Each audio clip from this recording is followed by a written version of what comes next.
The BumbleKast is for entertainment purposes only. The host's comments and opinions and those of their guests are wholly their own and do not represent that of any other entity. Content is provided as is, with no guarantees of accuracy or timeliness.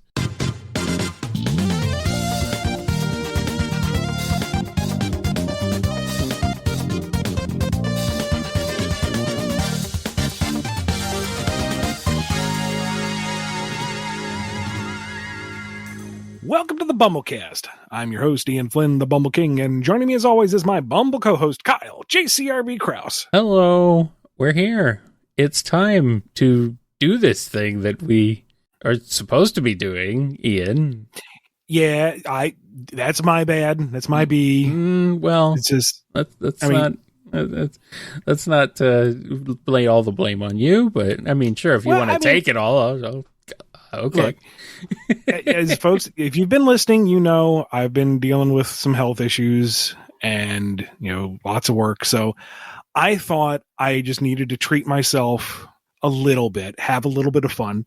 So I went and got the flu. Oh, good times. Okay. I didn't go for the congestion this time. I just went for the full body aches. Yeah. And like the fever and stuff. Oh, such a grand time. Mm-hmm. And then took the medicine, which, I didn't go for the congestion. So instead I made sure that I got the side effects from the medicine that made it harder to breathe, which compounded with the post-concussion stuff. Oh man, I was gasping. It was great. Wow. So much fun. You're having a grand old time over there. I'm just like,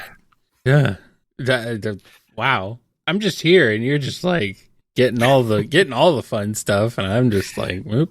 Party hard. So I had my fun little flu vacation. I put that aside.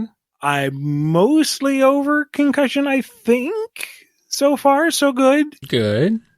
I just got to pace myself a little. That's all. I'm almost back to 80%. So by the end of the year, we'll be back to where we were. Huzzah! Oh man, this post Magfest thing has been like craziness, just like one thing after another, and it was one thing after another leading up to Magfest too. It just carried right on through. Magfest was super fun. We wanted to like capitalize on that, but here we are now. Oh well. So sorry again for the hiccup in scheduling. I'm doing my best to get back in the saddle. That horse is like biting. It's crazy. Yeah. But here we are. We got so many questions that come from our patrons over at patreon.com/BumbleKast, Ko-fi.com/BumbleKast, our YouTube members, and some overflow from our last live Q&A session last month. So let's get to it. Yes, let's go. Here's one from Andrew in VA to start us off. Ian Flynn in the DC crossover. Are you planning on including the rogues gallery of the individual Justices League members, specifically Batman, like Clayface, Bane, Sinestro, Black Manta, or Lex Luthor? Well, Andrew Inva, that's something I can't answer. I can't really talk about anything going on in the crossover. You'll just have to either go to official media interview stuff or read and find out yourself. Yeah, you'll find out. Either way. Alolan Figment asks, what would Ichiban's Pokemon team look like? If you aren't familiar with the modern Yakuza games, Kiryu is a suitable alternative. Well, I'm not familiar with any of the Yakuza games, really. So, in the spirit of your initial question, I did a quick Google for Ichiban. And after reviewing the numerous menus, looked up the actual Yakuza wiki, because Ichiban is used in like everything. It's a lot of, I was going to say. And looked up his actual bio, gave it a quick skim, and just off the cuff here, it says he's a big fan of Dragon Quest. Okay. So let's give him a Charizard, classic dragon-looking critter, and an Aegislash, which is a sword and shield type critter. That seems like the hero's weapons. Sure. And we'll do a Solosis first form, because that looks like a slime. Kinda. If you squint. Yeah. He seems to be something of an outlier, kind of a social outcast in some circles, so we'll give him a Mimikyu. He means well. He's also apparently a very good listener, very good, dependable friend. So we'll give him a Sylveon since those evolve based on friendship. And he's Yakuza. Yeah. He's out on the street. He's beating up the bad dudes because he himself is a bad dude in his own right. So we'll give him a Pangoro. Alrighty. I mean, it sounds good enough to me. I don't know. I don't even know what half of these Pokemon are, so you know more than I do. All right, Andrew D has a question. It's another anti-Mega Man series arc. This time it's Dawn of X. Wily assisted Mega Man in tracking down the rogue robot masters, but instead they found and activated the Wily Walker. Meanwhile, Xander had traveled 100 years into the future where X had to fend against the still active Emerald Spears, and later the same Wily Walker. In the end, the Wily Walker was taken down in both past and present, and Xander returned to the present hating robots even more.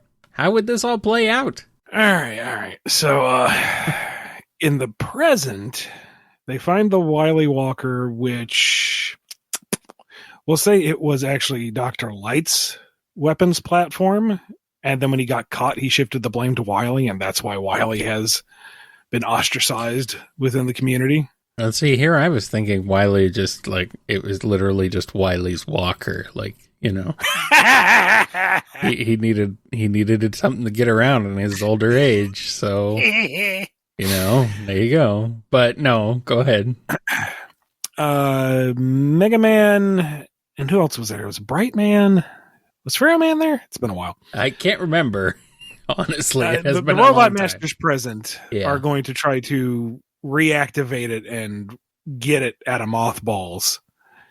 And Wily's like, you know what? That would be a bad thing. Oops, I accidentally activated its security protocol. It's going to try to kill you. My bad. Meanwhile, in 21 XDX, what do we do with Xander? Was he like, what was the spin we put on him? I don't remember. I don't remember either. It was time traveling, so. Yeah, but I mean our anti-Xander, because the whole thing was super anti-technology in the vanilla. I thought you kept that somehow, Okay. but I don't remember. I am completely forgetting now what his shtick was. But I guess the gimmick for the X era here is that they are all secretly plotting to overthrow humanity. Yeah. They're just biding their time. And eventually the virus is going to kick in and just make them all very complacent and happy. And they find the Wily Walker still in there.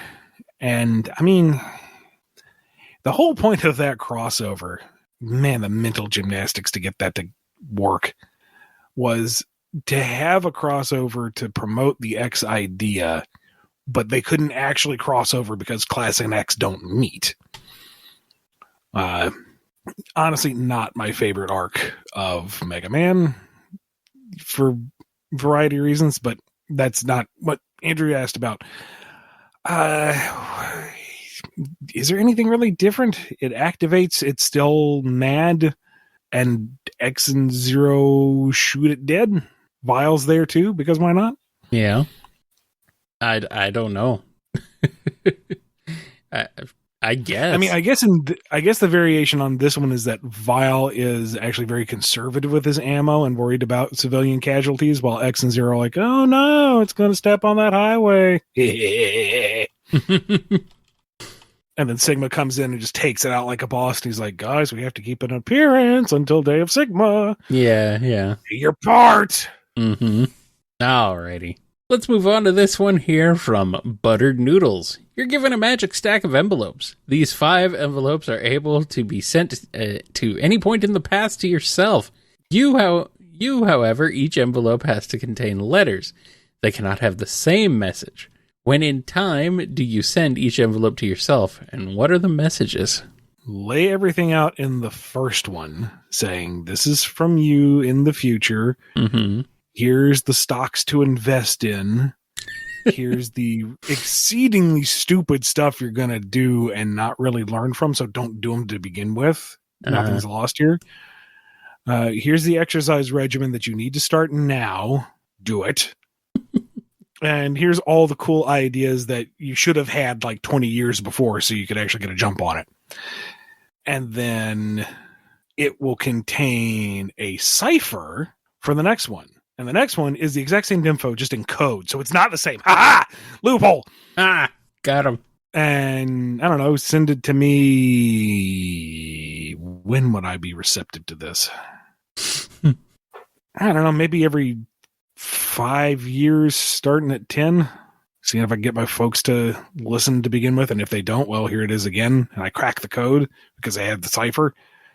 Listen, here we go again. Yes. Should have invested with me, like the letter said the first time. And go from there. Just a new cipher, new code every time. Alrighty, well, it works, I suppose.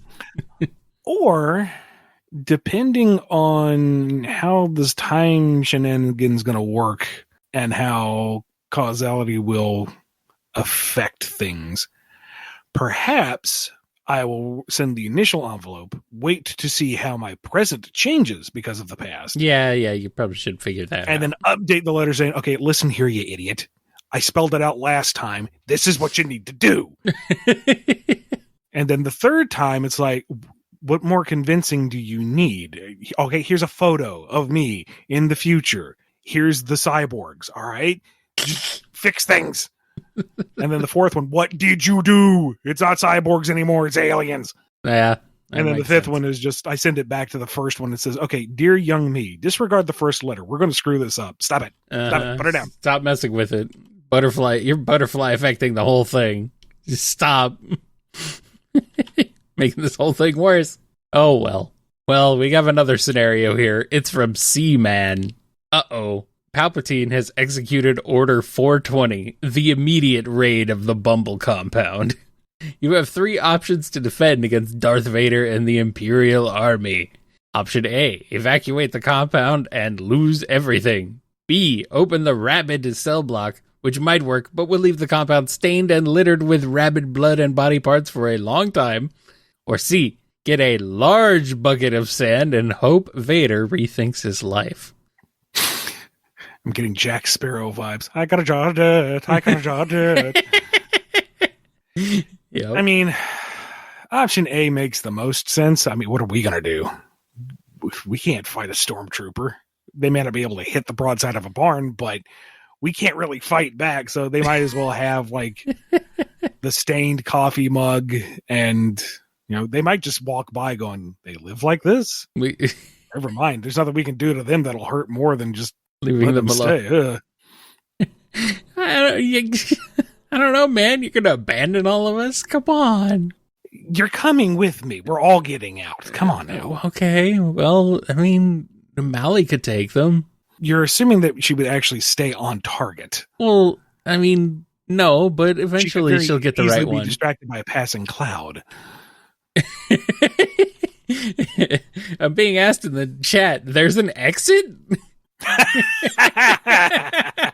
Well, you see, our entrance is dual purpose, just for cost-cutting measures. I see what you're doing with that jar of sand, but here's the thing. Vader has the Force. Yeah. So he could lift said bucket of sand and stuff it on my head or into various parts of me where sand should not be. That's a bad time waiting to happen. Yeah. And then, that lightsaber gets involved, and wherever the sand wound up is going to be turned to glass. No, he is a bad man and will do bad things. The third option, sacrificing countless rabbits, and then having the glorious visual of their painful demise all over the place. I like that one. The Force is strong with that one. Well, rabbits are technically immortal, but for the sake of this scenario, they don't have to be. I'm being told that that's free food, so, I'm also entertained with the idea of like 1 million rabbits clinging to Vader like face huggers going, "Rah!" Yep.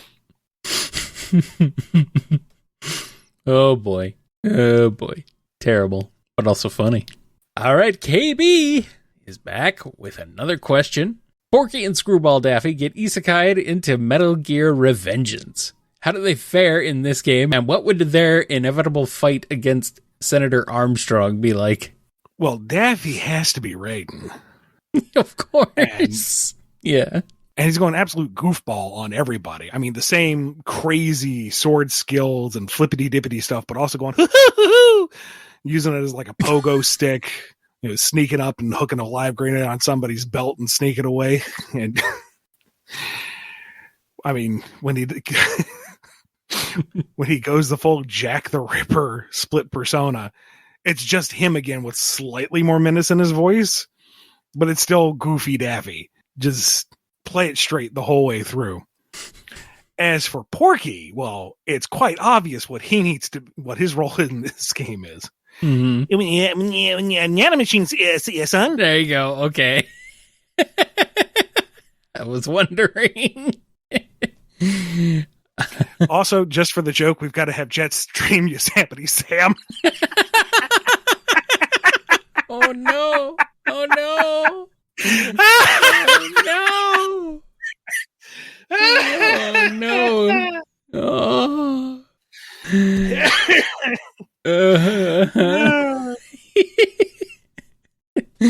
Oh man, that's a good one. It's a really good one. I'm trying to imagine Porky saying the other line. My my sources line. But we're a family show, so yeah, I guess if we have to be. I imagine him with the little glasses and the hulked out frame barely straining under that office shirt. Yep, but it's Porky's head on top of it all.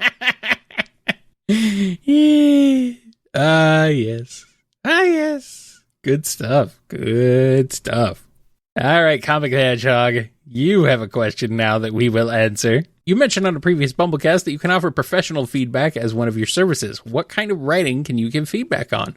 I know most of your experience is probably comic books, but are you able to critique writing for other mediums? I can review just about anything. I don't necessarily have the expertise in certain fields. Like if you have a manuscript for a movie, let's say, not really my wheelhouse, but I could still read it over for general narrative flow, characterization, some feedback of any kind. It just kind of depends on the size of your project, what you want out of it, and what your budget is. Like if you just want me to give it a once over and say, okay, here's the highlights. I think this is cool. I think this needs work. There you go. That's going to be a lot cheaper than here's my project. Go through it with a fine tooth comb.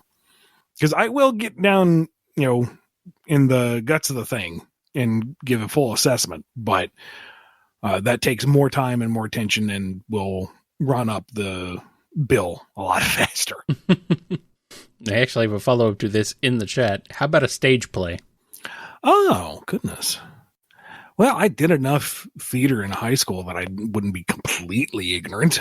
So, sure, I'd give it a shot. Okay. How about work email? I mean, yeah, but I don't know if I'm going to have the turnaround time that you need for that. So, yeah.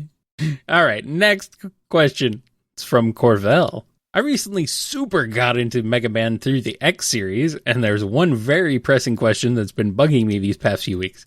How do the Reploids keep clean? Do they bathe, shower, or do they take a stroll through the closest car wash? Spill the tea, Mr. Flynn.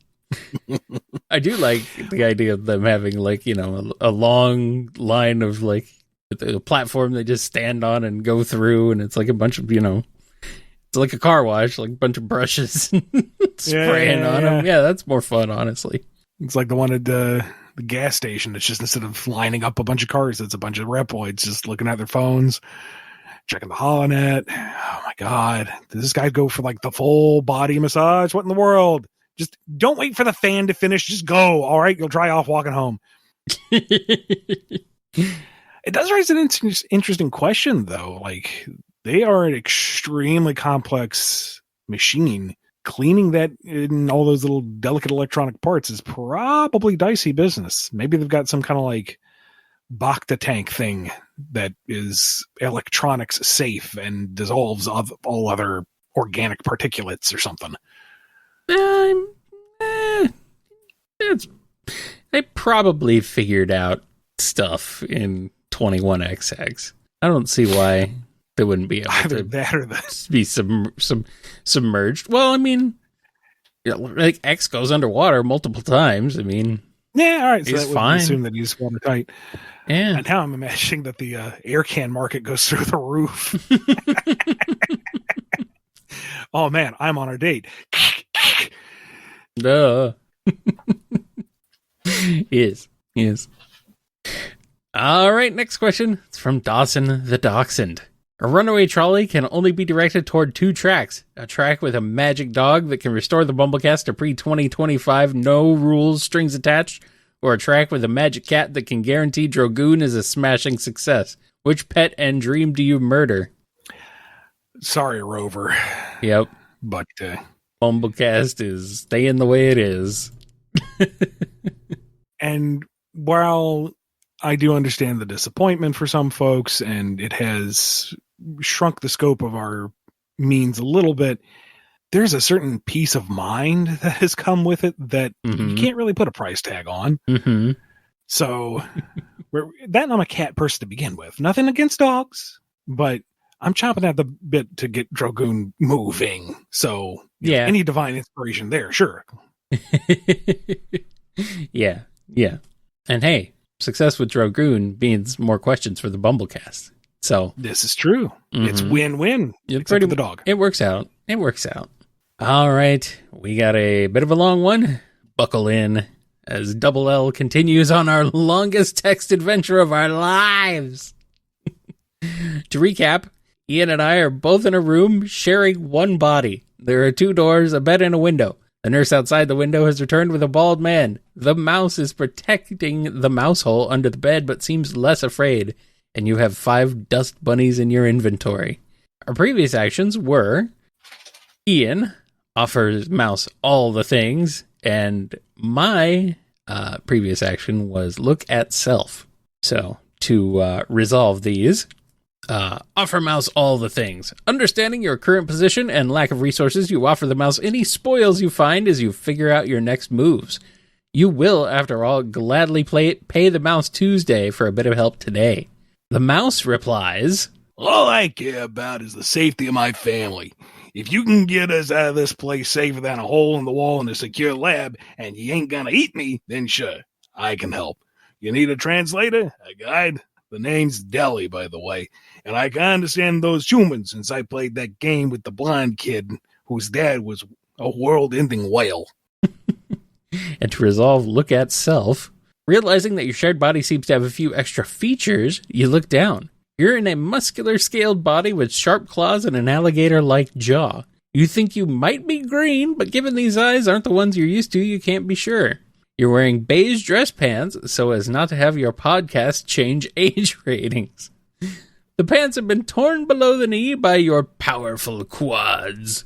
The nurse continues to cower. The bald man continues to observe, his face pressed up against the glass. Neither say anything this round, just observe or wish they were somewhere else. All right, so we're Leatherhead from Ninja Turtles. Are we? Or something like it. Okay. Weird. Okay. But we have the mouse on our side. That's good. A delicious name to go with the delicious mouse. Mm-hmm. But we're not eating the mouse. No. Because we are now comrades in this strange, strange world. I usually take the initiative on this, so you choose your move first. Okay. Oh, we know what we are. I'm gonna say we offer a peaceful, outstretched hand to the mouse to have him join us physically, so he can come up and be on our shoulder or wherever he wants to be. Okay. And, yeah. That runs counter to what I was thinking. I was thinking to ask him to, if he knows a way out, or if with access to the mouse hole, if he has access to other parts of the facility that could, open the door or... Well, I don't know how that's counter to it. I mean, You could do Well, yours. if he's riding with us, then he can't go elsewhere. He's riding with us. Okay, well, see, this is what you get for letting me go first. Let's see. Maybe it's a hand like outstretched to like just shake his hand to be like, we're in a partnership. We're in a partnership. Here we go. All right. Whatever he wants to do. We agree to his terms. Yes. We will do our level best to keep him safe, and he gets whatever he desires as we make our way out. Mm-hmm. Let's keep this blonde kid thing in our back pocket of our beige pants for right now. That might be important later. We need someone to put in a good word with that world-ending whale. So I will ask our new companion, we don't want a direct conflict if we can avoid it. And given the circumstances, I don't think we're really in a position to negotiate with the filthy humans. So, certainly not. Now that we have agreed to this accord, ask our new compatriot Deli if he has access to door locks or anything the facility has running on, perhaps a tasty neurotoxin to get any security out of the way. What does he have access to that can, clear our way so that we can progress things? Mm-hmm. What does he know that we don't? Yes. What can Deli do for us so that we can help him down the line? Yes. And we should ask him what the humans are saying. Nah, let's go in blind. Okay. Let the filthy humans gawk. Have fun with it. The mighty leatherhead of the torn pants do not need to appease them. Okay, fine. All right, next question. It's from Dove. Dr. Wily arrives just in time to see Bowser literally crush Dr. Light. Seeing his best friend and rival get destroyed by another, how does Wily respond? Does he team up with Mario and Mega Man for revenge? Oh, absolutely. Mm-hmm. I mean, if anybody is going to steal the various machinations from the Koopa Kingdom and turn them against him, it's going to be Wily. And if anybody's going to be ending Dr. Light, it's going to be Wily, not anybody, not this third-rate Lizard King. That isn't to say he's going to turn over a new leaf. He's going to be stealing EGAD stuff and repurposing it for himself as well. Oh, obviously not. No. For the time being, he's focused on Bowser. Of course. Flynn Toaster asks, when I inevitably flee the USA, can I move into a spare closet in the Bumble compound? How much do you charge for VIP closets? What is the pet policy? VIP closet access depends on how many times you need to enter or exit and what kind of food privileges you want to tack on there. As for pets, we'll make sure that you see the vet at least every quarter. And you have to make sure your pets already get along with the local pets that we already have. With their, how many people are we hiding in closets? With their weird appendages and their strange forms. Don't worry about them. They just wander the hall. It's okay. And, yeah. This one is from Found Faker. You have to choose 3 new status quos for 3 franchises. One to get revived with love and care and new blood working on it. One to get the Rayman/Rabbids treatment, aka taken over by not minions. And one to get the Bomberman Ag Zero Grimdark Uber Gritty treatment. Oh, Lord. Okay. And see, here I thought you were going to, serve up actual franchises that I care about and make this a hard choice, but you've given me carte blanche. Yeah, so I mean, can do this. You can do this to any franchise you want, I guess, but... Yeah, so... Revive with love, with fresh set of eyes on it. Give me Silverhawks. Okay. I want me some Silverhawks. I got ideas, man. To curse something with Rabbids. Or rabbit-like creatures. The Halo series. That would be funny. That would be hilarious. Okay. Yeah. It would be. You thought the Flood were bad? No, here come the rabbits. It's delightful. I like that. And then the Bomberman Act Zero. Oh, What man. would be the absolute worst option for this? Starfy. There you go. Oh, no. What did Starfy do? Starfy's excellent. It does not need anything remotely like this. That's what I'm putting there. No, it doesn't. It is the wrongest answer I can possibly give. Oh, man. Starfy Act Zero. How could you do this? That's diabolical. That's the most evil thing you've ever said on this show. And you've said some evil things. Rude. Starfy, the fallen star. Oh. He may be at the bottom of the ocean, but there's no depths he won't sink to. Apparently me saying diabolical is, I'm not supposed, what am I like, is that a young people word? Am I not allowed to use that one anymore? Has that been co-opted for something? I don't know. I'm being told by a Zoomer that apparently I get a pass. I don't know what that means. What are you talking about? That word's been around since before any of us were born. I don't know, Ian. Oh, they're taking dastardly. Oh, okay. Dastardly has also been around for a very long time. I don't know if you know that. If anything, it's come into vogue as like the replacement for the other version of that word if you just flip the D around.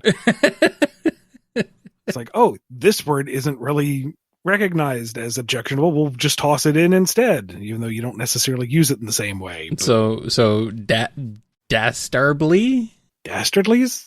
No, I don't. Dastardly, because you said flip the D around. Dastardly. Oh, God. Okay, well, I have someone over here who has regular interactions with the younger generation, so what does she have to add to this? All I want to say is bombardini gusini and ballerina cappuccina. Okay, well, I'm so lost and old now. The younger generations that will get us that'll get the kids interested in our boomer show. The BoomerKast. The BoomerKast. We're not boomers, we're just out of touch. See what a boomer is. It's a Venn diagram, okay? How do you do, fellow kids? Yeah. All right, Gideon W. asks, considering Ian's history of working with pre-existing IPs and Kyle's with OC Remix, I have a question. Do you find yourselves gravitating towards original songs or remix versions of them? I personally don't gravitate either way. If it's a good bop, it's a good bop. I mean, yeah, kind of. I mean, I tend to enjoy remixes of video game music specifically, but I mean, it's mainly because I follow the community of folks who make those, and so, but I also enjoy plenty of original stuff and original soundtrack stuff from, I don't know, from like games and stuff. I don't know. I like remixes just because, it's fun to hear things done in a different style or in a different way. Maybe I didn't think of, or, didn't hear new creative ways of taking on something that already exists. But I mean, original stuff is great too. I don't know. I just like things. That's really the best I can say. I like things.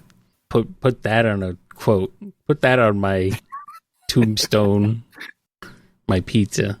Hero Squad asks, DK in Minecraft, how go, and is he yearning for the mines? Oh, I know the young people went on this one. Chicken jockey. Put your popcorn away. He said the thing. I said the thing, and now 4chan is gone for another lunar cycle or something. I have no idea. Are the kids on 4chan these days? What the heck is going on? I don't know. All I know is that somebody said the magic words chicken jockey and it died for a little while. So maybe if we say it enough times, it'll stay dead. Anyway, DK Minecraft, that's basically his new game coming out. I mean, He yeah. punches things and picks up the leftovers and uses them. Not really the crafting part, but there's certainly a lot of punching and digging into the earth. I think that counts. Yeah. I mean, maybe he can bring the raw resources to Funky, and Funky can do the crafting. He seems like a crafty fella. But all right, here's one from Jara. A day in the life of a regular resident of the various realms of Drogoon series continues. Thanks to Kyle's Dice Rolling Savvy, we have so far covered the oceanic Mermenheim, the desert bogs of Orgisheim, the down-to-earth Drawfheim, and the lush Ajiheim. With 2 realms left to go, let's see what comes next. Flip a coin. It's Ashantiheim. Alrighty. So, Ashantiheim is one of the equatorial realms along with just about all the others. I don't know why I specify that. Humiheim is the only pole one. Anyway, it is the home realm of the Ashanti themselves, which are little insectoid Fae-like creatures. Usually kind of diminutive, but they can range a fair bit. Instead of the longer ears that you see on the Hume, they have antennae, kind of frilled. And they have a wide variety of wings. Your beetle wings, butterfly wings, moth wings. If a bug has a wing, you're going to find it on the Ashanti. And the realm itself is dominated by fungi. There is one particular cap that almost shades the realm itself. And these realms are continental size, so this thing is frigging enormous. It is the central palace to the queen. It is multiple city districts in its own right.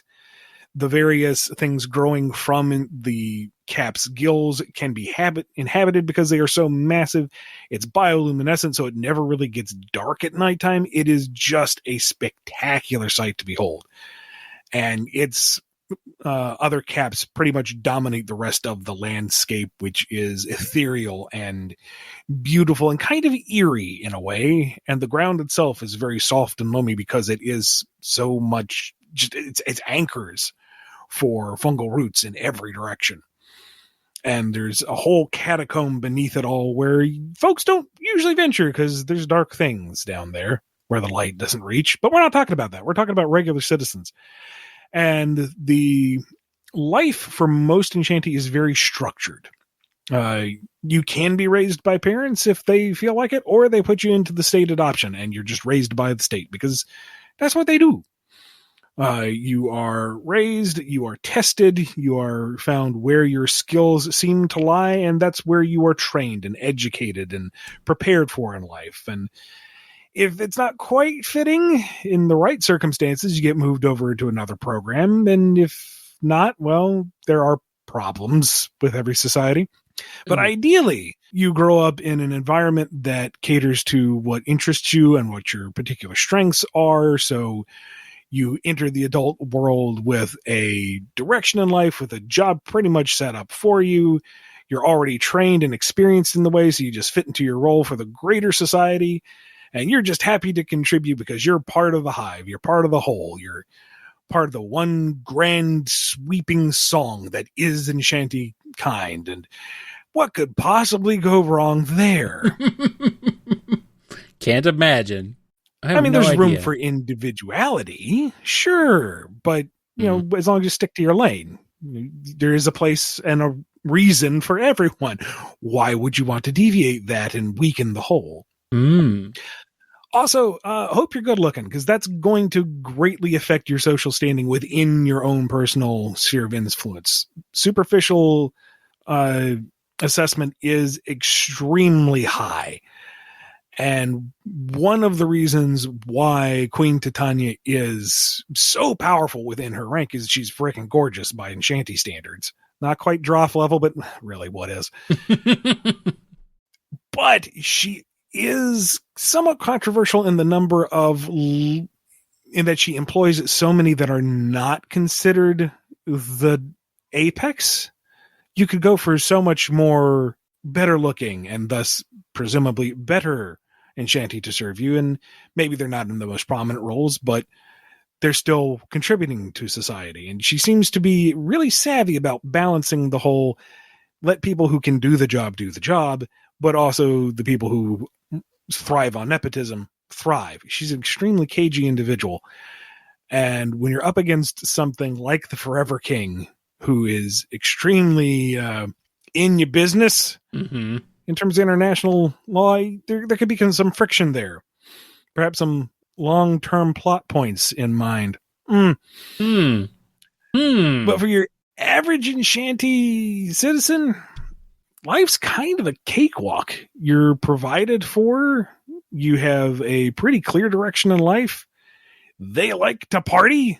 Like they play hard as much as they work hard, and sometimes you need a few days to get over how much you played hard so you get back to working hard. And they just kind of celebrate life and existence because everything's already figured out. Why stress about the small stuff? Well, isn't that nice for them? I'm so glad. We only have one left. Next time. Knuckles Omega asks, Power Rangers cross Dark Crystal. How do Rangers meet and interact with Gelfling and the other creatures of Thra be like? Interesting. Yeah. And I never got around to watching the TV series. I've only seen like the original movie once. And it was such a weird film, but you could feel the passion and the imagination behind it. And I understand why it's a cult classic. Yes. And why people just go gaga for it. So I really wish I had gotten into the series. Or maybe not, since they canceled it unceremoniously. Anyway. Well, that's like everything these days, Ian. That's just kind of how it goes. Just expect everything you love to get canceled. Why make it a meeting, though? Why not have the Gelflings be Rangers? They're already kind of on the back foot. They have the evil empire to oppose. Ranger tech can fit into magic easily enough. It's hand wavy enough. Sure. Let the Gelflings find a morphing equivalent in their world, and we get Gelfling Rangers, whatever that would look like. And then, what are the horrible bird people? The Threxies? Think so. Shrexies? I'm being told that I'm being told that they're basically the Tengu warriors. The Skeksis. Skeksis. There we go. Skeksis. Thank you. I wouldn't throw them under the bus just to make them Tengu warriors, but like they are horrible, indulgent, and creepy things. Give them a Rita Repulsa analog. Give them a Lord Zed. Have a Skeksis. It is a weird name. Have Bad Birdman, ruling things and gathering up various mystical and strange creatures to do his bidding that your normal Gelfling can't handle, but maybe these Ranger Gelflings can. I don't know. It might be neat. I mean, sure, why not? It's a weird crossover idea, but hey, you gotta kind of like it. Yeah, I'm not saying it's bad. I'm not saying it's bad, but it's weird. All right, here's one from Chrysalis. Hey, Ian and Kyle, I couldn't think of anything goofy, so I thought I'd ask something potentially more practical. Recently, I found myself unable to draw/write for periods of time due to carpal tunnel. So I wanted to ask how y'all deal with not being able to be creative for long stretches when the creative bug's biting you. Thanks. If you figure it out, you let me know. Conveniently, you just went through this, Ian, and are possibly still going through it in some ways. It drove me up the freaking wall, man. Yeah. Like, I'm sitting there, lying down, trying to recharge, because I can't look at a screen too much. I can't think too hard. And I've got like multiple short stories popping up, and I've got lots of Drogoon stuff in mind, and there's all the other work that I needed to do, and it's like, oh, this would fit here, and this would fit here, and this turn of phrase would be absolutely majestic. I can't put any of this down, because even like writing it down, it's a degree of thought that was just pushing toward. So all I could do was just like nap, and just infuriating. There's a degree of acceptance, I guess, that you have to stop for your own benefit. If you push any harder, you're going to hurt yourself, and then you're going to really be out of the races for a while. So accept the fact that your body is fallible, and it doesn't have a grudge against you. It can't. It's you. And you just have to rest and recoup. And maybe if you're not too self-conscious about it, get a tape deck or just a record function on your phone and speak your ideas into being and record it so you can come back to it later. That would be my idea, would be to just record notes in some form, get some kind of recorder, or use your phone if you can, and just try to keep a running tally of that, and refer back to those when you're feeling more up to it, I would say. And learn your limits. So if you know that you can work for this amount of time before things start to hurt, do that, and then say, okay, now I'm putting the brake on things. Now I'm going to take a pause, and I'll come back to this in a little bit. Don't push yourself to the point where it's like, I know I can push a little bit harder and get this much more done, because it's just going to hurt in the long run, and it's going to delay you longer getting back to it. It's frustrating, I know, especially when you're on a tear. When you've got that idea, when everything's coming together and it's just going on the page so perfectly, you don't want to lose your momentum. I get it. I really do. But you just got to learn. Eventually, you got to back off. Alrighty. One more question before we take a break. It's from Quishpin. Let's say you have a character who is self-aware AI. They manage to take over an organic host, erasing the previous person completely. What areas of being human would they struggle with? Lots of factors in that one. Did they know the host beforehand? Are they a fully aware AI, like to a meta degree, or are they simply sapient? Like, how much do they have to contextualize moving from the digital formless to the very limited physical formed? Does the host that they have taken over have any key connections or friends or enemies or obligations that the AI knows about, doesn't know about, gets along with, doesn't get along with? That's all going to factor into how well they get along. And that meta-contextual level for its understanding of life comes into play with just your day-to-day stuff. Like, it's now going to be aware what it's like to sweat, to have to breathe. And this is assuming that the biological functions that are fairly automated continue to be. Like, it doesn't have to start learning how to run those processes in the background. It's now aware that it can taste its own tongue at any time. Now you can too. Ew. Horrible, isn't it? I mean, it is now aware of just how limited our vision is, and what we see, and how very much it isn't what we think it is.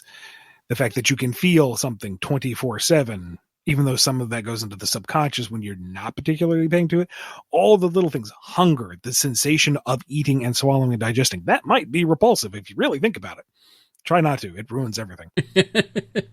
The end result of eating, also disgusting. Let's not go there.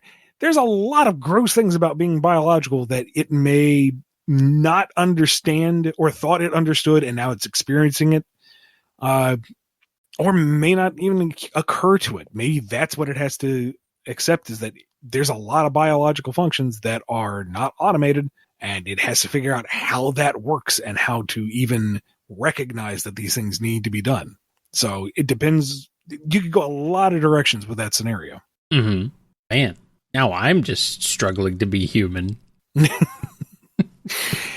One that I saw recently that just made me go, why did I read that? So I'll share it with you. Okay.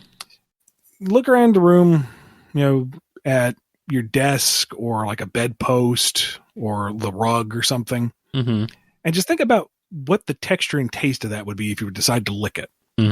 Now, you never would, but your brain can fill in those blanks, and you're grossed out by it. Why are we able to extrapolate that? Well, I, personally speaking, have never licked any part of my bed, but I could probably describe what it would be like. And I don't want to, because that's gross. Why am I able to do that?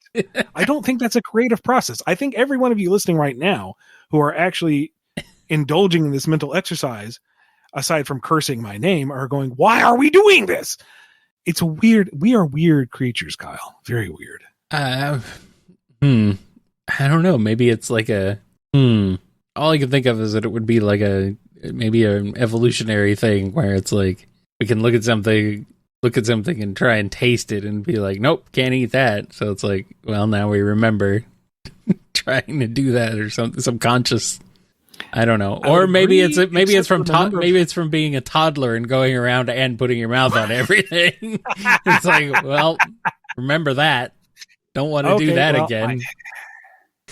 I will grant you, I don't remember everything that I ever put in my mouth as a toddler, so yeah, maybe you're onto something there. Yeah. And unless you're a toddler, you shouldn't be putting things in your mouth, that's for sure, right now, if you're listening to this. Anyway, I think that's a good enough time as any to go take a break. Stay tuned for a sponsored message here on the BumbleKast.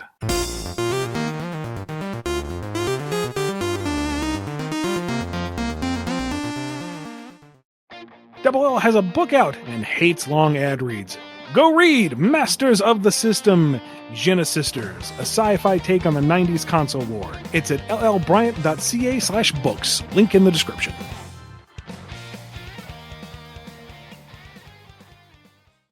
We're the bee and the berry. I'm the bee. Straws. No, I'm the bee. Oh, my bad. We can cut that, right? No, we can cut that. Okay. We're the bee and the berry. I'm the bee. And I'm Strawberry. And The Bee and the Berry is an irregularly scheduled podcast where we talk all things Sonic, writing fan fiction, and fan creation. We snoop around at fan events, review the latest and hottest Sonic content, and host interviews with our fellow Sonic fan creators.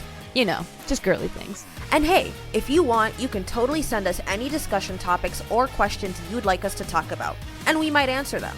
Or we might not. But hey, you never know. You can find us on Twitter, Blue Sky, Tumblr, and YouTube at The Bee the Berry. Okay, we're running out of time here. Gotta grow fast. Ciao! We're back and we got a question from Mr. Zygarde64. To Ian, if hypothetically you were to do an official Pokemon comic and had access to every character across the franchise, who would you use in terms of main characters and recurring characters? I don't know if I'd want to do anything long-term with any one character. I'd like to explore different regions and eras. Like, I'd like to see in Emerald, you have the moment where Groudon and Kyogre are battling it out. I forget the name of the city, but they're out just in the middle of the bay, creating land and flooding it over and crashing together as these magnificent titans. And then you have Rayquaza descending from the heavens to quell these two kaiju that are just tearing up all creation. I'd like to see a story of people in that town as that happened. You know, these legendary Pokemon are something that are legendary. You don't even know if they're actually real or not. You're just walking around grabbing some, apples from the market to feed your Pikachu. And then all of a sudden you have these titans of the very elements reshaping the world around you. I think that would be a neat perspective to take. Give the life story of some of the gym leaders, some of the champions, even some of the team leaders, just to give you a little perspective. Like, I'm sure you could have an absolutely fascinating story about Cynthia growing up and becoming the absolute boss that she is. Yeah. Or like actually see Giovanni's rise to power and, tie a bow on some of the speculation over Silver's relationship to him. Or, Oak back in the day, as a young man first going out in the field and starting his Pokedex. Fun stuff like that. What about Team Rocket, the movie? I mean, sure, why not?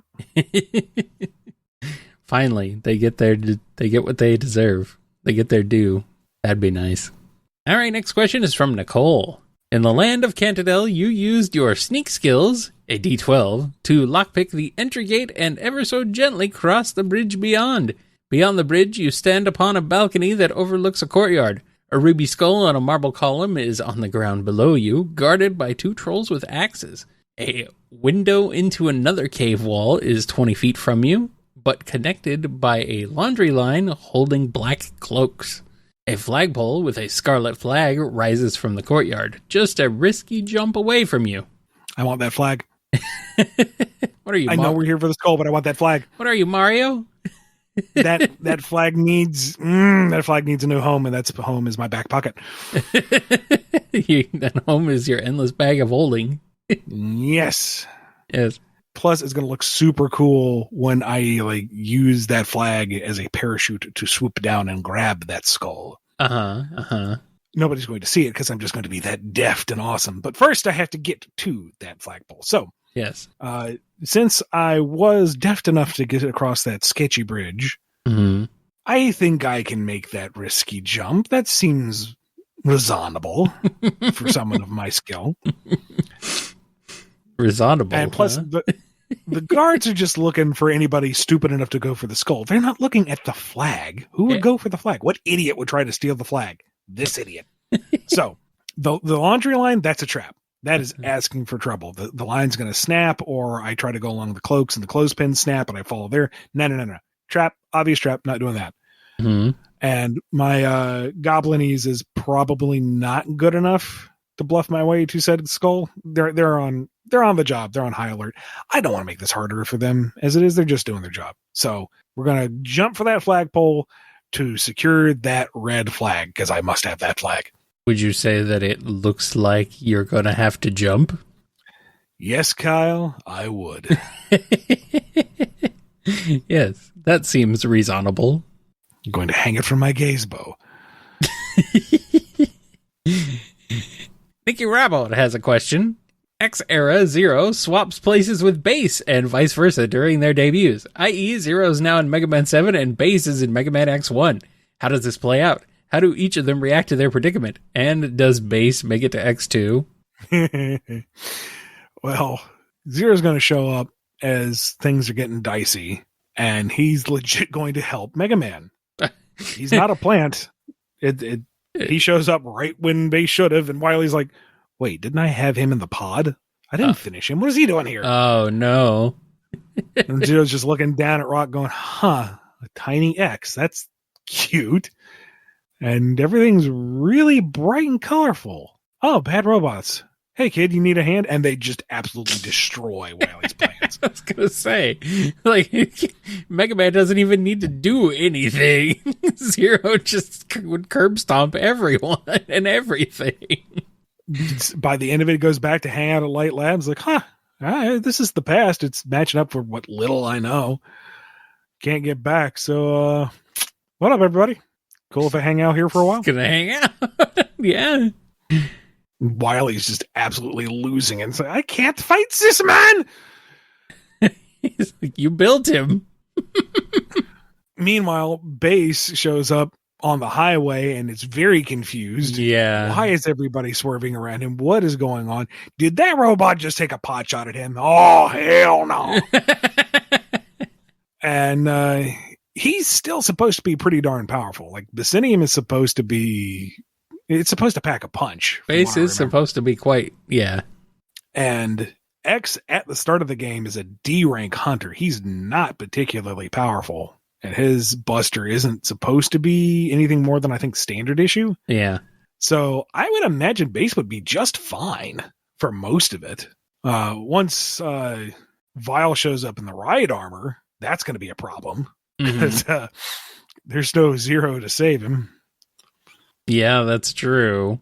Granted, it was Vile who ambushed X, and it was Zero who then ambushed Vile, but still not seeing a lot of good coming from this. Also, not seeing Bass rushing to X's rescue for any particular reason. Not necessarily.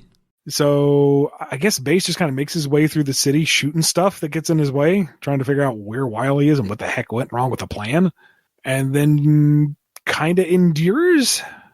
I know Duo said that there was some good in him, but I don't. He's definitely not reached the protect humanity part of his character arc. No. Although I guess he's still ruled by the 3 rules of robotics. Yeah, I could see him getting... he would be obligated to fight. I would see him seeking out upgrades, though. Yeah. To be more on the level of Reploids at that time, rather than, Robot Masters. Definitely. He manages to find the light capsules and the hologram lights, like... Yeah. What? I don't have anything on file for you. I'll see if I can whip something up. I I was mean, like, sure. screw you, old man. Just rips a component out of the capsule, plugs it into his arm. There, now I'm shooting holograms. That's not going to do anything. Shut up, old man. I know what I'm doing. I don't know. Maybe if he makes it to what's left of Hunter's HQ, they're looking at him going, well, it's an older model, but he's certainly powered by something strong enough to carry some weight. So sure, we can upgrade him. Yeah. And you get like a slapdash Reploid version of Base. I mean, I'm down. Base is freaking cool. I guess the question is, is his coding compatible with Reploid systems? Nah, and we can ride around that. I mean, if X is an upgrade of the Robot Master stuff, I would think Dr. Light would make it fairly compatible because he didn't know what world X was going to wake up to. Mm-hmm. So to be more accessible would make sense. And he wanted to give him every advantage. So yeah, we'll say that Base's code is at least functionally compatible with Reploid hardware, and he just gets a Reploid upgrade. There you go. But the 3 rules is hard coded in, so he's still going to have to fight for humanity, and he hates it. But all the more reason to shoot Sigma in the face because he's making him work. You jerk. Yes. You could say he's base boosted. Ooh. Yes. He starts beating up all the Maverick bosses. Give me the virus! Give me the virus! Set me free! Give me the virus! He does eventually get the Hadouken. Clearly. Oh yeah, he's got to. He's got to. Yes. Onyxodon asks, your fame in the movie industry has grown considerably, so much so that other companies are competing with each other for you to work on their franchises. This time, Universal Studios comes to you and begs you and Kyle to write and act in a new Jurassic Park movie. As usual, there are certain requirements. The movie takes place on Isla Nublar and happens concurrently with the original movie, and there is a human and dinosaur antagonist. You and Kyle are to play 2 overlooked maintenance workers, Ian, not Malcolm, Flynn, and his best friend, Kyle JCRB, aka Jurassic Causes Raging Bedlam, Krause, who were left behind during the evacuation. How do our heroes escape? How many other people are eaten? And what specific dinosaur is stalking you both? And why is Rye the main villain? It would be Rye, dang it. It's Rye because I made one too many dinosaur puns that he couldn't come up with first. Yeah. We are just trying to get to the dock, but neither of us can read a map. So we're just kind of driving around getting lost in the park. Okay. And we would have figured out things a little bit sooner, but we kept getting turned around because we thought the fences were still online. And once we figure out they've been offline for a while, we feel real stupid. Yes. So, okay, the fences are offline. That'll make it a lot easier to get back to the dock. And right when we figured that out, that's when Ellie sets the power back on. Now the fences are back. With us holding on to them, right? Uh-huh. And the dinosaur... Trying to think. It's an okay. It's an extremely lazy Dimetrodon who's only going after us because Rye's got like an RC controller attached to it somehow. Yeah. And I'm insulted because Dimetrodons aren't dinosaurs, for one thing. Why are they even here? They aren't even part of the Jurassic epoch. Granted, there's a lot of critters here that weren't part of the Jurassic. I know. But it's not even a dinosaur, for pity's sake, Hammond. And you're, trying to load the flare gun to scare it off going, Ian, this is not the time to be debating about this. Just shoot the damn thing. I'm like, no, if we're going to die to a dinosaur attack, I want it to be an actual dinosaur. And then we finally managed to fend it off, and Rye sends a pterosaur after us. I'm like, okay, now you're just being a real pill. Yeah. Those aren't dinosaurs either. And you're like trying to get the Jeep to start in. It's going to eat us. I know, and it's not a dinosaur. We're in Jurassic Park. If I'm going to die, it's going to be to a dinosaur. We're not going to die. We finally get to the dock, and a plesiosaur raises its head and goes, and I'm like, come on, Rye, really? That's 3 for 3. ancient aquatic reptile, not a dinosaur. And you're just trying to find the boat. Like, please, give me away. Yeah. Of course, that's when we get to the dock, we realize the boat has been gone. It's not coming back. And you go, well, how about the helipad? Right, we have a helipad. And we get to the helipad right as the main cast flies away. And we would have gotten there in time if I hadn't spent 20 minutes lecturing Rye on why the plesiosaur is not a suitable way to kill us. Pterodactyls aren't technically dinosaurs either, are they? Exactly. Could send one of those after us, too. Oh, man. Like, Kyle said, it's a Rhamphorhynchus. It's not a dinosaur. You're fine. And you're like, it's eating my eyeballs. I know, but it's a Rhamphorhynchus. It's not a dinosaur. We'll just have to live with them. We'll just have to come back in the sequel. Just push me off the helipad into the T-Rex mouth and you say, was that a dinosaur? Oh, boy. This is just a crap show. Good. That makes sense. Oh, well. As long as Rye wins in the end, I suppose. But it's not a dinosaur, so it's not a true victory. It's true victory for him. Well, in this scenario, you pushed me into the T-Rex, so you killed me, thus you stole his kill. So now he's after you, and that's Jurassic Park 2. Okay. All right. Peregrine asks, Ian, good news. Hoopsabum Jump Through and Dragoon is getting an animated adaptation. Show, movie, both. It's up to you. Who's your first choice to voice each of the main cast? I looked through the master list and was surprised this one hadn't been asked yet. Really? Because I could have sworn. Yeah. Well, I mean, you did the legwork. I'm not going to question you there. The problem is I'm terrible with voice actors in general. Like, I know a lot of good character voices. I have no idea who's doing them. I mean, you could just say characters whose voices you like and would sound like the characters. I guess. Dragoon, I mean. But, okay, so foreign is Liam O'Brien. Okay, yes. That much I know. Okay. Joe Boone's character is inspired by a role my dad did in a stage play. So that's my dad. I'm casting him as Joe Boone. I know exactly the voice he's going to do for it, and it's going to be great. The problems are Wind and Lissy. Wind, because she would have a very unique voice, and I can't place it in anyone else that I've heard. Nobody springs to mind. It's a woman's voice, but it's raspy, almost gravelly.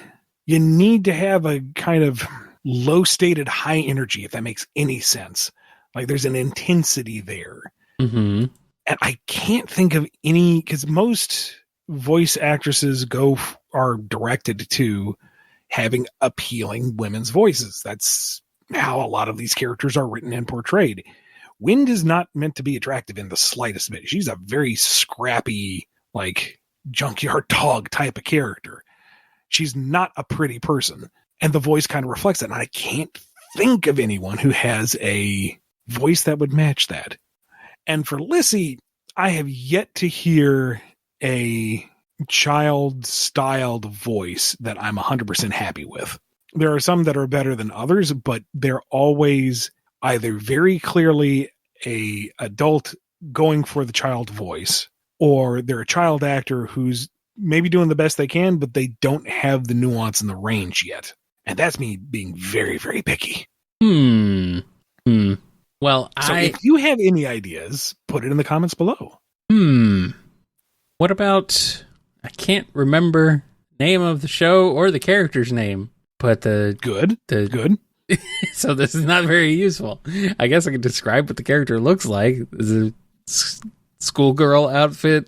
Has black hair, but that schoolgirl outfit's red and black. She's pretty intense.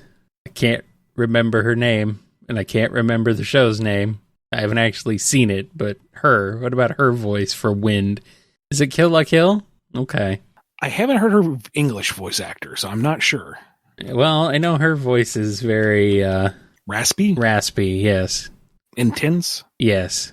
Then maybe. Yeah. It's her name's Ryoko, I think. There we go. Yeah, Ryoko. it's been a long time since I went through Kill la Kill. Yeah. I don't know. That would be my suggestion, I suppose. I Or do feel you mean, like- or do you mean, apparently I'm being asked, do you mean Dr. Girlfriend or Mrs. Dr. the Monarch? Too deep and raspy. Yeah, too deep and raspy. Oh, okay, fine. I see where you're going. I see the parallels. You're not wrong, but too deep. Okay. Too deep. All right. Next question is from Prinia. How do you set yourself up for success when you sit down to write? Are there resources? Are there any resources you like to keep on hand or things you do to set the mood? Biggest thing is I try to make sure I have a solid block of time squared away. No errands that I need to get up and do, no obligations that are going to distract me. Mhm. Just sit down, focus, get it done. Anything I can do to get comfortable beforehand, make sure I've had food, make sure I have water on hand, make sure the cats have been fed, everything is taken care of. I can just focus on getting things done. Sometimes a particular scene, I need to be in the mood. So there's a piece of music, a battle track, a anime opening theme, something that gets the juices flowing. And it's like, yeah, now I'm in the right headspace, bada bing. And other times I need quiet. Like music is a distraction. It doesn't matter what kind of music, any noise, distraction. No, just let me zero in within my own headspace. As for resources, there's some wikis I've bookmarked, but otherwise a quick Google search or a Wikipedia search if I need a reference. Am I using this word correctly? Tell me quickly, Webster's. But I try to have everything done beforehand. That makes sense. That makes too much sense. Anyway, Professor Scruffy Matt asks, hey fellas, have you played any of the games in the Legacy of Kain series? I recently played Soul Reaver 1 and 2 remasters, and it hit me right in the nostalgia feels. I have not, and it always looked neat, so if there's a remaster out, maybe I'll look into it when I, have time. I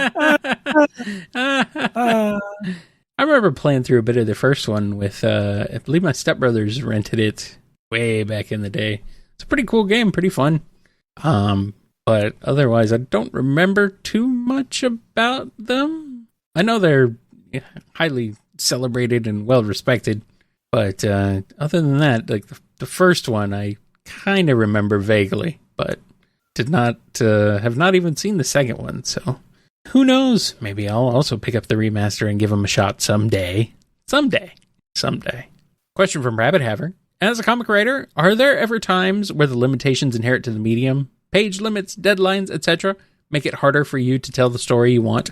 Not too much anymore since I'm so used to the format and the cadence of it, but the fact that it is a static medium still trips me up sometimes because I will see the shot in my head and it's an action shot. It needs to be animated. And that turns into like an entire page worth of panels when it can't last that long. It can't be that long of a beat. It needs to be almost instantaneous. And I was like, oh, this has to be limited to just a panel. The action needs to read in this one moment. We can't see the Studio Trigger version of this, sadly. And hate that you can only imagine it, you can't have it. Frustrating. Oh well. Just have to hope the artist gets the point across. And Why did 9 I say times out of 10, across? I have been I've been fortunate enough to be paired with artists who absolutely do that. So Yes. All right, Scurry Pirate Dog is here with a question. You think it's going to be a normal day, but suddenly a portal opens, and out from it comes another Ian Flynn. He says he's from another universe, and the evil anti-Ian Flynn is traveling from universe to universe, killing the Ian Flynns of the multiverse. Only you, Ian Prime, can stop him. So, how are you going to stop him? And what Ians are you going to team up with? I am teaming up with Dinosaur Me, Okay. Cyborg Me, Cyborg Dinosaur Me, Ninja Me, Cyborg Ninja Dinosaur Me, Okay. and Cowboy Me. Okay. Because that's just going to be cool to see. We're waiting for the actual competent me, the one who has mastered the interdimensional travel, who has been going from reality to reality, fixing problems. And the Ians are just the key point of contact. Is that incredibly Ian, is that Ian Jr.? No, that's the one where he shows up and everyone's like, you must be the Prime. And he's like, no, I'm still looking for him. It's weird. You would think he'd be more successful than me. Anyway, and like just contacts each Ian as he goes around. It's like, okay, what's wrong with your planet? Let me fix it. You know, he's kind of late showing up to this planet, but any day now. Mm-hmm. Roll the multiverse, right, guys? The shoe drops though when that turns out to be evil Ian. Uh-oh. He fixes things a little too well. Uh-oh. Maybe that's the trade-off. You have to eliminate an Ian to fix the planet, which I know some of you listening would agree with. Very few of them, but luckily. They took off when we stopped talking about the blue thing, so. And, you know, as he prepares to bring Utopia to this Earth, but aims the kill beam at my forehead, I'll just smile up and say, yeah, well, at least I got to meet Ninja Cyborg Dino me. And then Ninja Cyborg Dino you jumps out and saves you? Well, no, we all get blasted at the same time. Oh. He's like, wow, that's like 6 planets covered in one go. Haha, thanks, Prime. Well, then. I guess evil anti-Ian Flynn conquers all. Good for him. Or bad for him. I don't know. He's evil, so. Anyway, here's one from Soccercott. Titanic, but Daffy Duck and Tino Russo are the main characters. How does that go? Tina plays her role to a T, but Daffy is self-aware. Uh-huh. Like, he wins the tickets, and he's like, wait a minute. I've already seen the film. Oh. No, you can't make me get on the boat. I won't go. They're, like, dragging him up the gangplank. No! Yeah. He spends the whole movie trying to convince people to turn the boat around, but he just keeps getting roped into each signature scene and somehow playing through it each time. Mm-hmm. Draw me like one of your French girls. Well, all right, you went first. And it's like a stick figure. Finally, he hears the fateful words, iceberg ahead!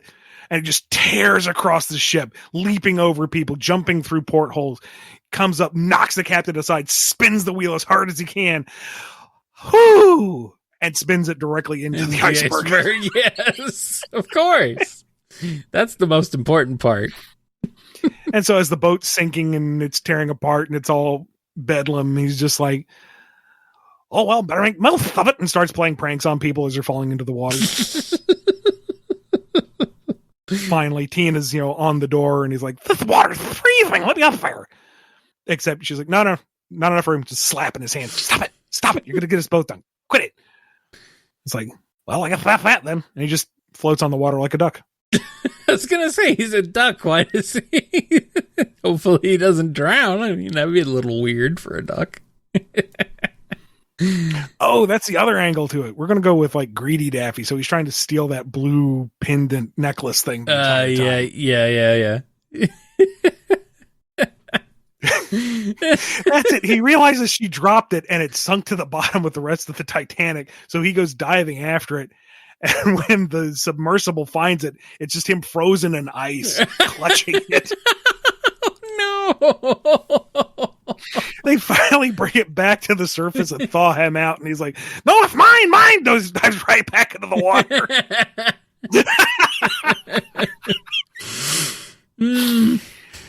And then we end with Porky's rendition of My Heart Will Go On.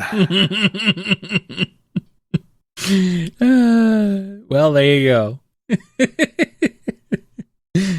Soulslayer7 asks a question. While in the past you have mentioned you pitched an idea for a Super Mario comic series, I'm curious to know, what if Nintendo instead asked you to do a comic of the Donkey Kong Country series, excluding any Mario elements?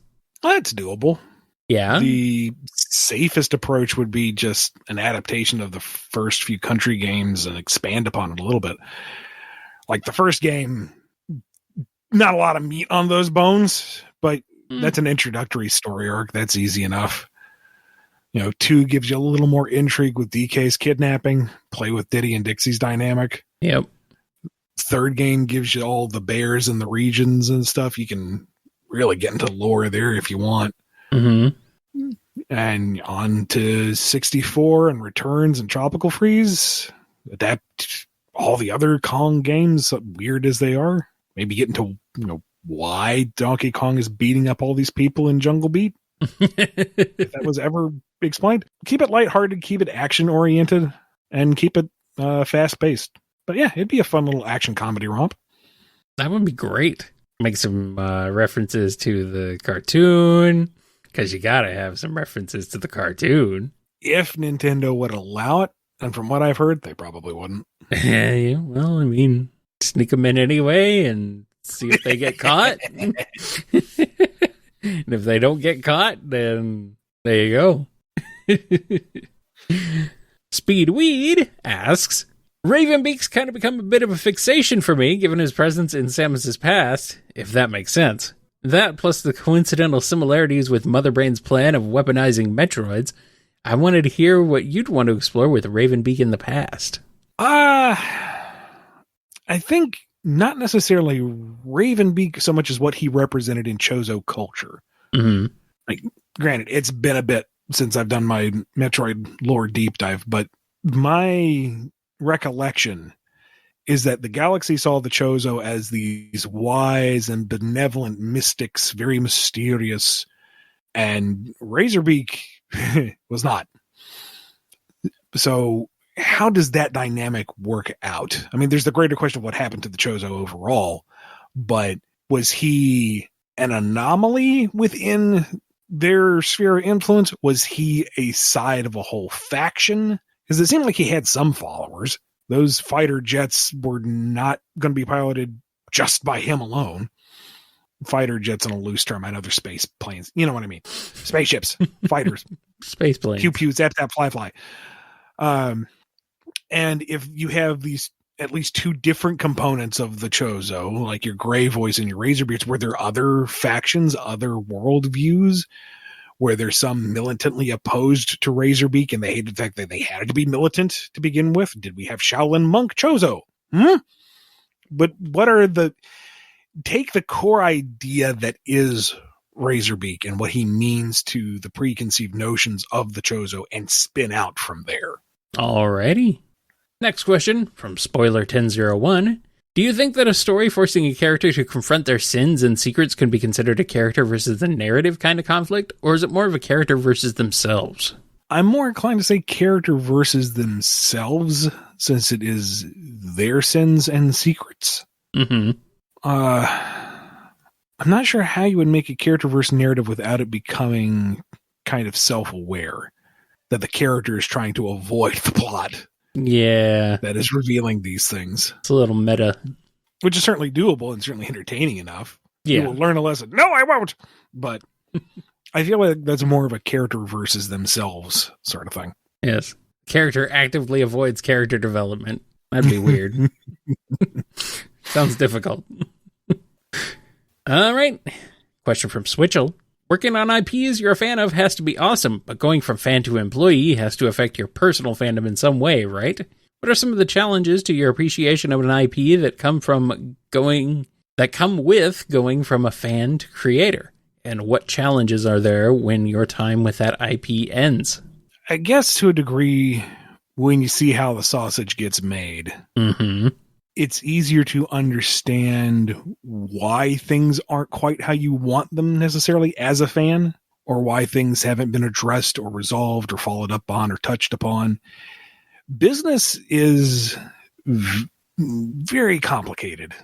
There's a lot more going on behind the scenes than you would think with any of the IPs, to be perfectly honest. Lots of moving gears, lots of considerations.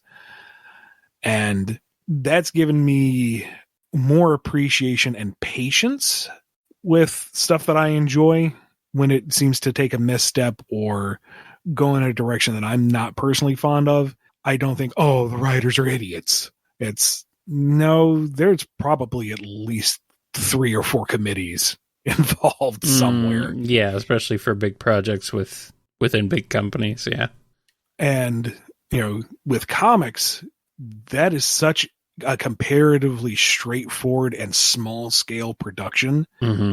And it can get really complicated and be thrown off pretty easily. And then you look at something larger like a piece of animation or a game or a larger written project or something that's multimedia or long-term faceted with other considerations, international merchandise and such. And it's a miracle anything gets made at all.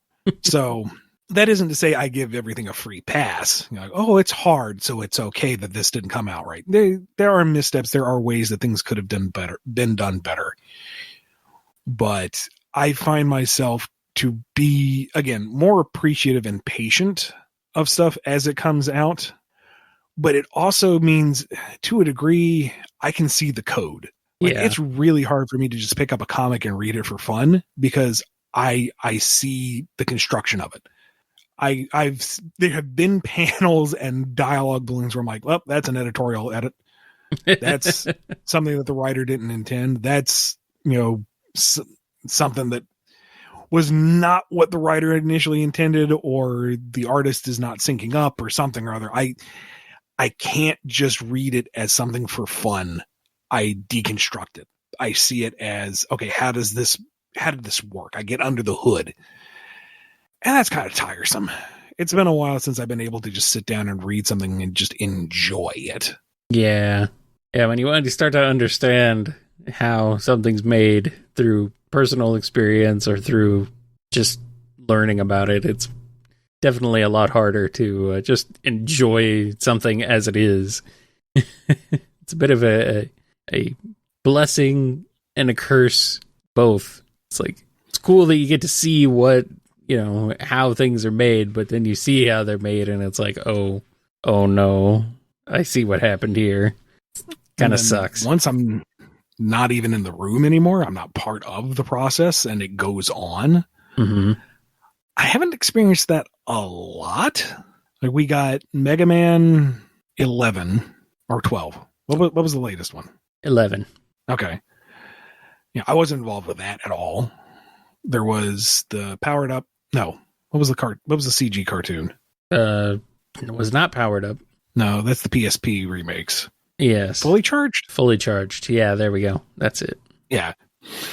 Wasn't involved with that either. And it's like, okay, it's new stuff that I'm not part of. I can look at it as a consumer, as a fan again. Mm-hmm. It's going to be really weird when I'm off the career one. I don't know how to wrap my brain around that one. Yeah. That one will go on. Oh, well. We'll see when we get there. Let's keep rolling with this extra beefy episode, though. We have a lot of questions left. Tetsuya the Wise asks, recently I was watching a Breaking Bad out of context video, and I remember that I submitted a few Breaking Bad themed questions in the past. So I guess use this as an opportunity to talk about the show. What were some of your favorite scenes, or characters, or line reads, or moments you were shocked by, etc.? This is all you, buddy, because I've still not watched it. Yeah, and I don't want to spoil anything because it's a good show. Yeah. Like, even its weakest moments are just like, There's never a point where it falls on its face. Like, start to finish. Yeah. It's just a really solid show with reasonable escalations and a really satisfying finale. I mean, it's a trifle contrived the way everything falls into place, but at that point you want it to. Like, it's done enough legwork that you're allowed to go, okay, so it just happened to all fall into place. All went according to plan. That's fine. I'm satisfied because it's tied a bow on it all. Yeah. I know all the main memes, like, Jesse, we need to cook, or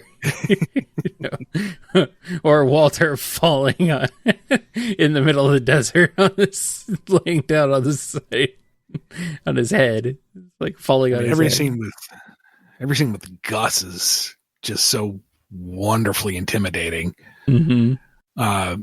The one that comes up a lot out of context is when he's yelling at Skylar, "I am the danger. I am the one who knocks." And it's really intimidating. One who knocks, yes. But what immediately follows up is him coughing on his own lungs to show you that he is not nearly the mastermind that he thinks he is. Uh-huh. He is an angry, petty little man who is way outside of his league. And just to see how deeply flawed and skewed he is, but also to think he believes his own hype, which is when you realize he actually is dangerous. Oh, yeah. You sympathize with him at first, but as he degrades, for me, like, for those of you who have seen, I'm going to try to be vague still for Kyle's sake, because you need to watch this. I know. I will eventually. The choking scene, and those of you who know are already going, ugh. Yes, Walter was a monster in that, but the circumstances were brought about without any of his influence, really. And you could see the conflict in him at the time. He's still a monster for not doing anything. I'm not making excuses, but he was still human at that moment. When you realize what the bush is and what happened to the kid, that to me was the point of no return. That's when, okay, Walt has lost every single ounce of sympathy. Like at first he was just a little man trying to do his best, and he was ruled by his ego.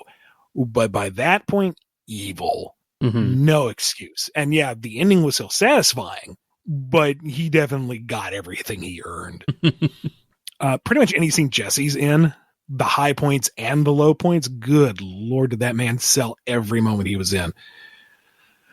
But him getting back the house, I think, is one of the most satisfying moments. It's like, yeah, Jesse.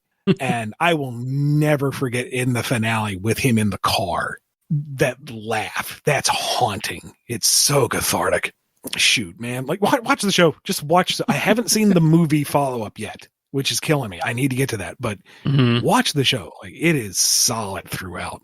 I know. Everyone's like, you gotta watch it. You gotta see it. I know. I'll get to it. That's the point I was going to make. Skylar did nothing wrong, and she gets way too much hate. I have no idea why. All right.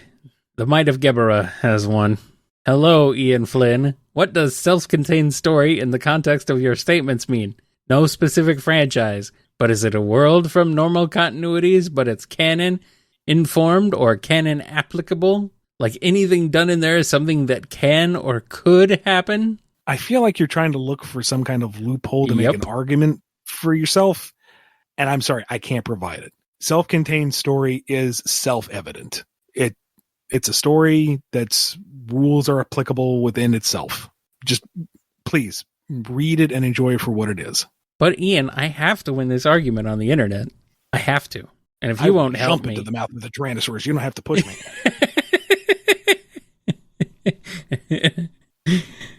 All right. The Oddly Roger asks, hey, Ian, do you have any story treatments or ideas written up for something in the Star Trek franchise? Anything you're willing or able to share?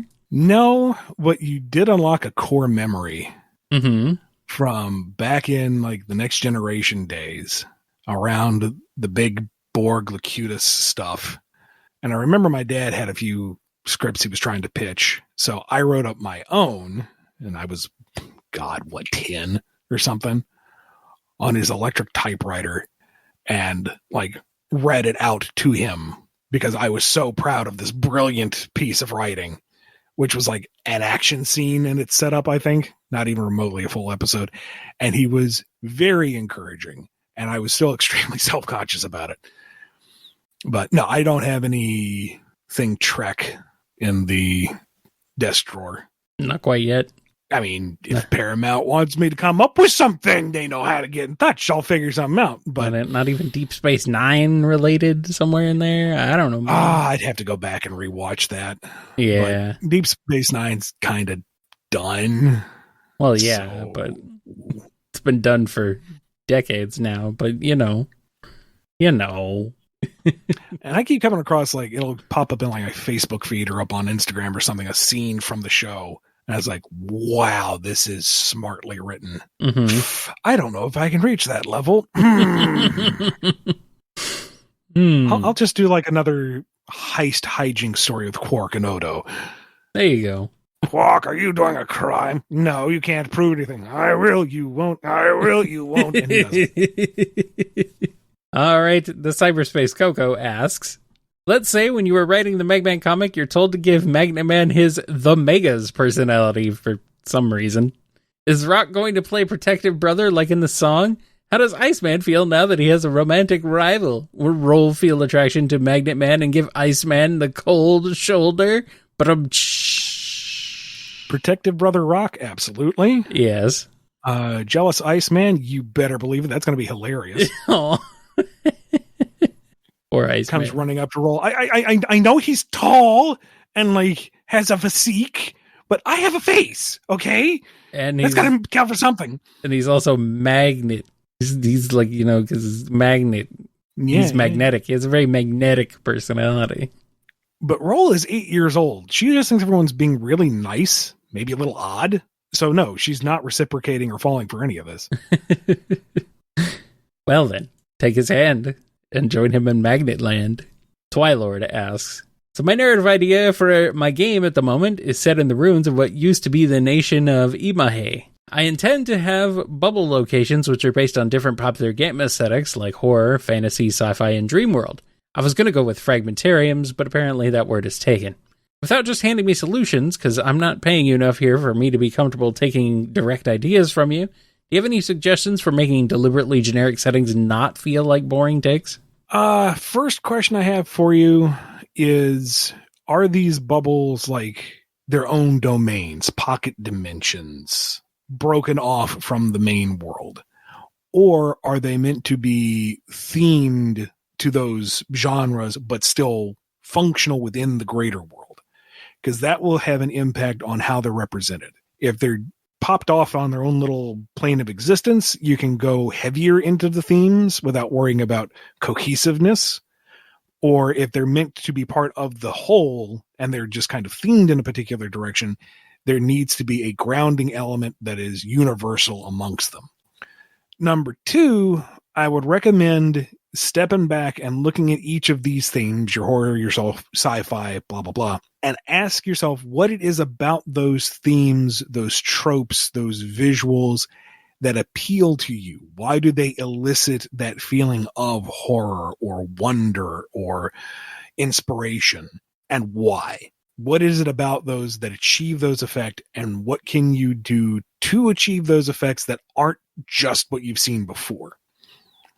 Like, what is horror for any individual is going to be different. I have a very low bar for horror. I get creeped out real easy.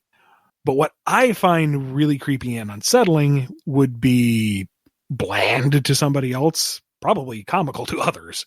So when I would approach something that is horror based, I would be writing something that would make me uncomfortable, because that's my basis of understanding for the genre.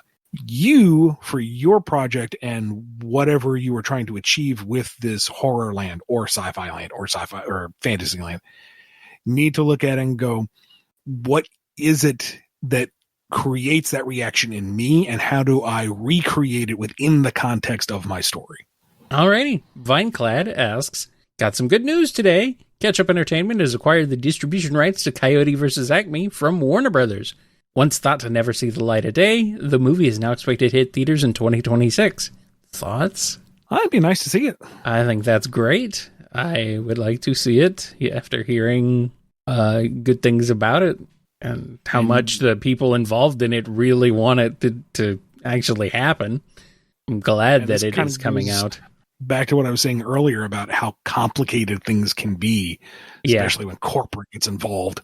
Uh-huh. And the thing is, Coyote versus Acme is just the one film we know about that was, that died on the vine. We know at least two, because we know that one and Batgirl.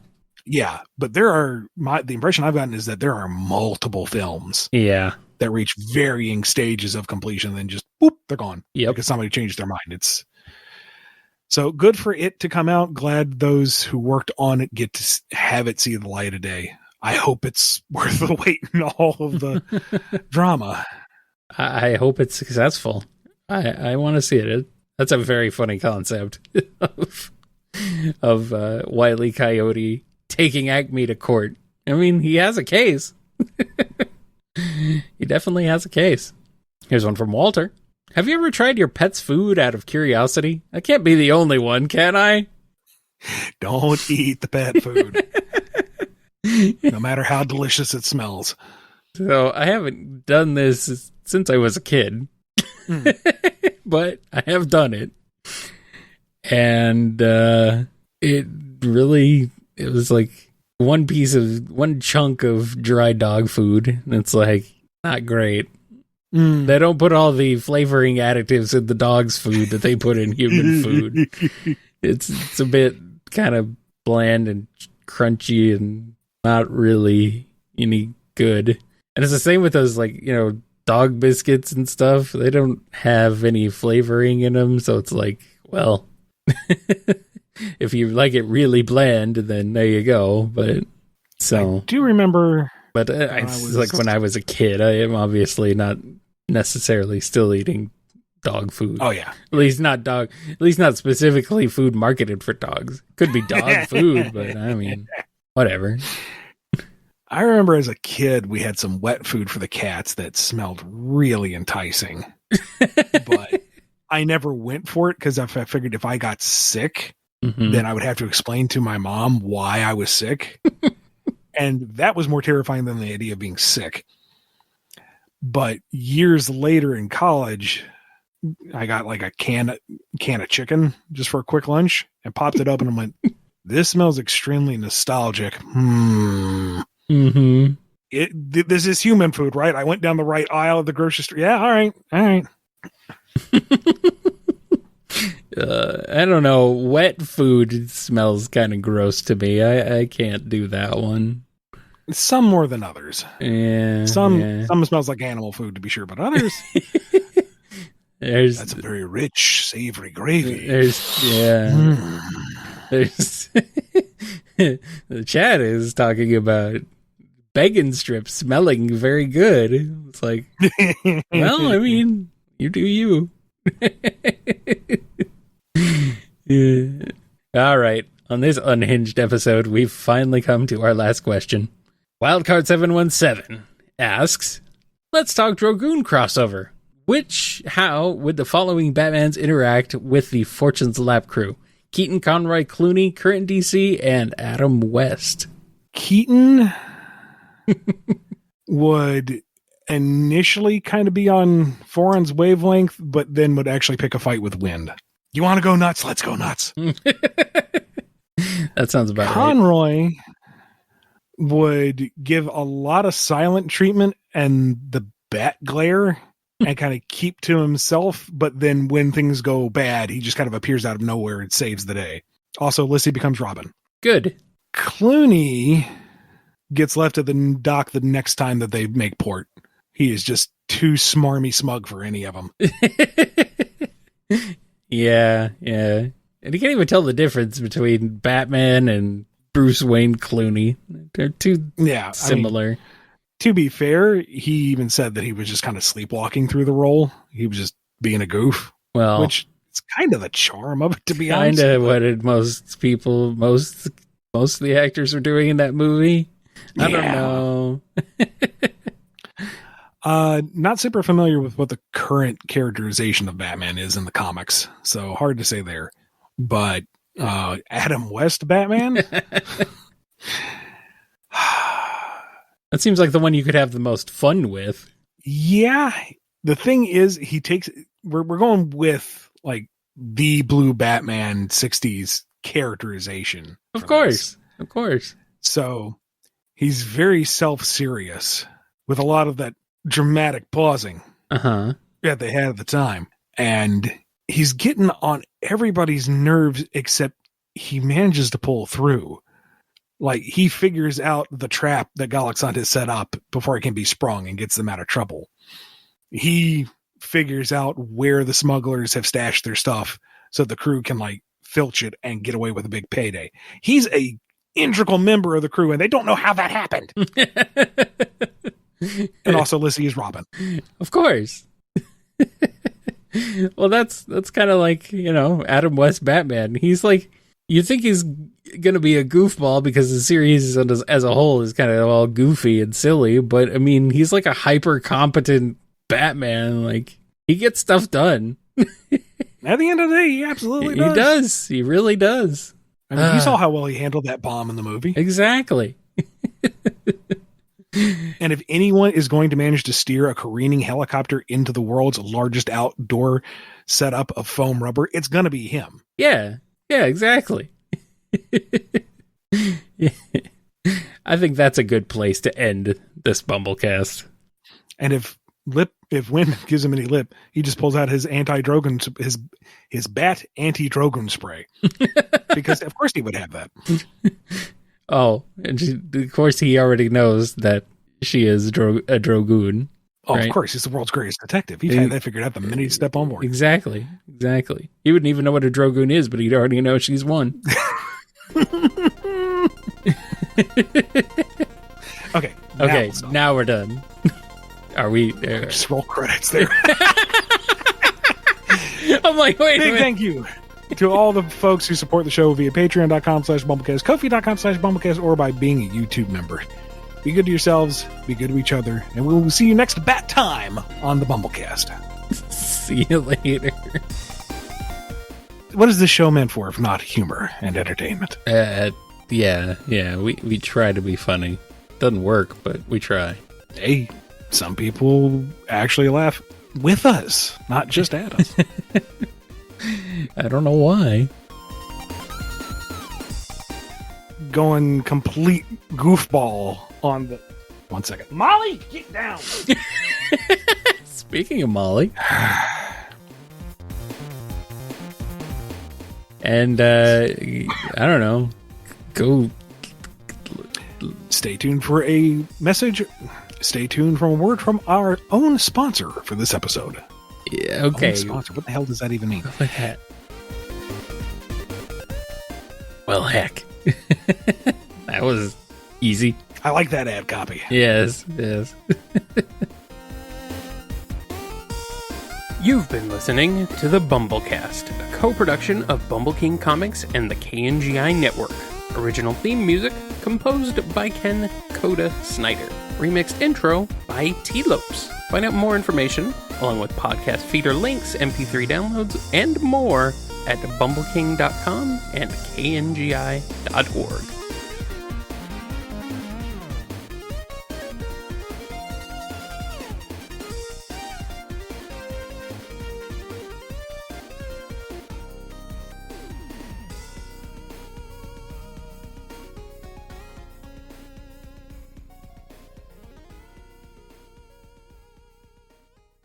Sure, I may not have the most insightful feedback on... 1 second.